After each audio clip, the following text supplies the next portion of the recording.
Hey, if you think the experts have handled all this COVID business really well, you are going to love this. In a new report, some of the most experts in the pantheon of experts are proposing to blunt climate change by blocking out the sun. The National Academies of Science, Engineering and Medicine are behind the thing, and although they admit they don't know what the side effects would be, they're gung-ho for it. Here's a man who can turn off the sunlight and plunge the world into darkness just by walking into the room. The host of the exclamatory Gutfeld tonight in just 3 hours, the eponymous, if non-exclamatory, Greg Gutfeld is with us. Are you in favor of turning off the sun, Greg?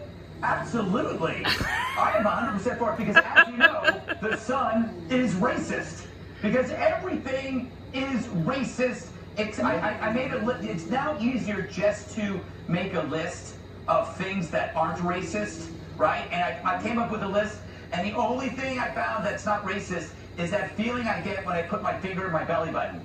That's definitely not racist, but everything else is racist. By the way, so, Mark, let me tell you what's behind this. I'm sorry, I thing, don't okay? know the host's name. I've been trying to figure it out, and I can't figure it out. Because they're going to have these solar engineers fly to the fiery orb and place a giant sun visor over the sun. And that's going to solve all of our problems. I'm so for this. I've had enough of the sun. The sun, overrated, always up there, following you around. Following you around. Didn't we used to, like, the sun was supposed to go around the earth. That's what I was taught. Yeah, the sun should basically just go around America, if Yes. it had any respect. I mean, so, but your theory is that we're going to build, like, the biggest pair of reflector shades, like a giant Latin American police chief reflector shade, and affix it to the sun.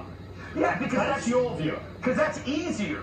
That's easier than like imagine having to make like a big giant like blanket over Earth. That's a lot of work. It's much easier just to make a visor and put it on the sun. By the way, I confess that the article that I was sent to, which was from the New York Times, I only read the first sentence because I didn't understand. I didn't understand anything. And also it was behind a firewall, and I didn't want to give the Times any money. So I read the sentence and I guessed that it was a visor. Because that's what I do, Mr. Steyn. I guess the news. Steyn, okay, Steyn. Are all these firewalls caused by global warming too? Because I don't remember firewalls before this internet came along. It's true, and you know firewalls are racist. Right? Yeah, absolutely. Absolutely. Yeah. I haven't thought it through, but I'm pretty sure everything is racist. This line that's dividing us is racist. It's white. Let me ask you about your show tonight. Yes. This may be racism too. Mm-hmm. You had some pushback from these guys who do the late night shows that used to be funny like 40, 70 years ago. Yes. But haven't been so funny lately. And you actually had bigger numbers than these guys. Like you had bigger numbers than the Tonight Show, which was a pretty big show back in 1973. Where are these other guys going wrong? Well, they're safe. They're safe as milk, to quote a Captain Beefheart album. They are completely, they get all their information from the same trough, right? And so they share the same jokes, they share the same brain. The writers all went to the same schools. That is why when you come to our show, it's so refreshing, and it's got more risk involved, it's more subversive, and it's just more fun. Tonight's show just kicks major butt, I'm telling you.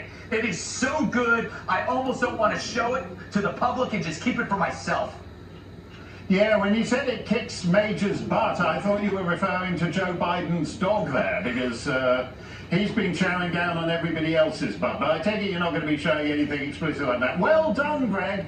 When you were on with Tucker, he gave you only a minute and 5 seconds. That's true. And that is in the Guinness Book of Records. The second shortest television hit, apart from some Uyghur on Xinjiang Tonight, who after 38 seconds they dropped him into the Shark Tank. Yeah. So you'll have to work to beat that. Thank you, Greg. Thank you. We will see you at 11 p.m. Eastern. Fox News Primetime is back tomorrow, and I will be here with Tucker in half an hour or so, and he's got a follow-up to his dust-up with that allegedly rot-ribbed conservative Conservative governor. Take it away, Tucker.